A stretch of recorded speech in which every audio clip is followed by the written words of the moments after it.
This right here, this little black grape looking thing, is actually a passion fruit. Yeah, wouldn't expect that, would you? This is Passiflora lutea, which is a relative of passion fruit that you would get at a supermarket. It's just a different species. And this, by the way, was sent to me by Alex. So Alex, thank you very much. He sent me a few different forageable fruits that he picked up in Maryland. Alex says, and I quote, "Okay, I'm going to be real with you. This fruit tastes like booty." So, yeah, this might not be the nicest fruit in the world. He said that this is actually very rare in this part of the world. It's actually endangered in Pennsylvania. So this is one that it does grow in North America, but is very, very tricky to find. Alex also said that he has never seen a photo or any documentation of this fruit online where it's cut in half. So I'm going to be the first person to do that. Okay, I gotta get a knife. Alright, well if I'm gonna be the first person to document the inside of this online, let's do it right. I got a pair of scissors. This thing is very soft, so I think that if I'm going to do it with a knife, it's going to just explode.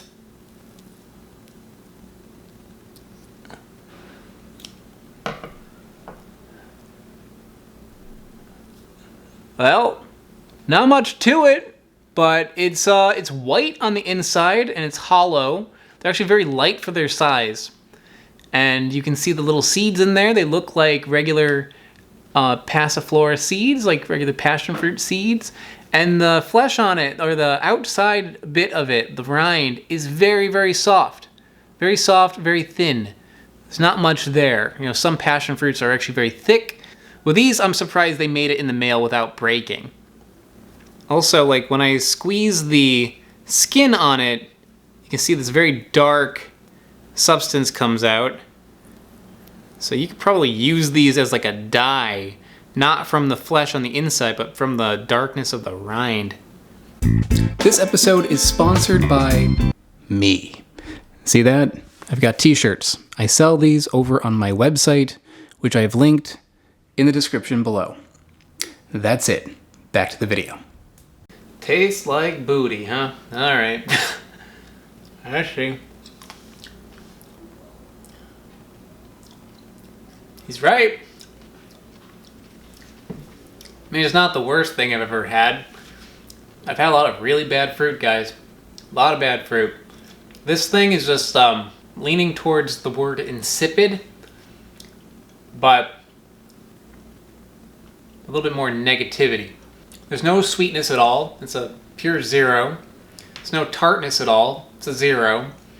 There's maybe like a hint of a bitter herbal kind of flavor to it. Maybe just like grabbed a random leaf off a tree and started chewing on it. Maybe a little bit woody.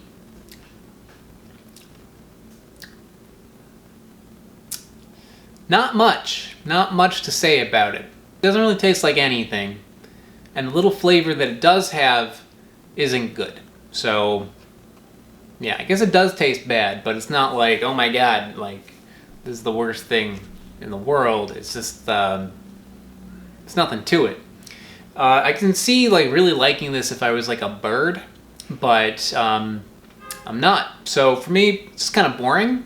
But it is still very interesting. Like, this isn't one that you're gonna run out and grow for the flavor, but it's one that is just bizarre. There are a lot of different passion fruit species out there, Passiflora species, that are really interesting and such an important part of different cultures, and they're used all around the world, and not all of them are like that. There are some fruit species that they're not cultivated for a reason. And the case of this one makes sense. But, you know, like maybe if you were to like hybridize this with like a purple one, like that's possible to do. That'd be kind of cool. They'd be like teeny tiny little bite-sized passion fruits. That'd be a fun thing.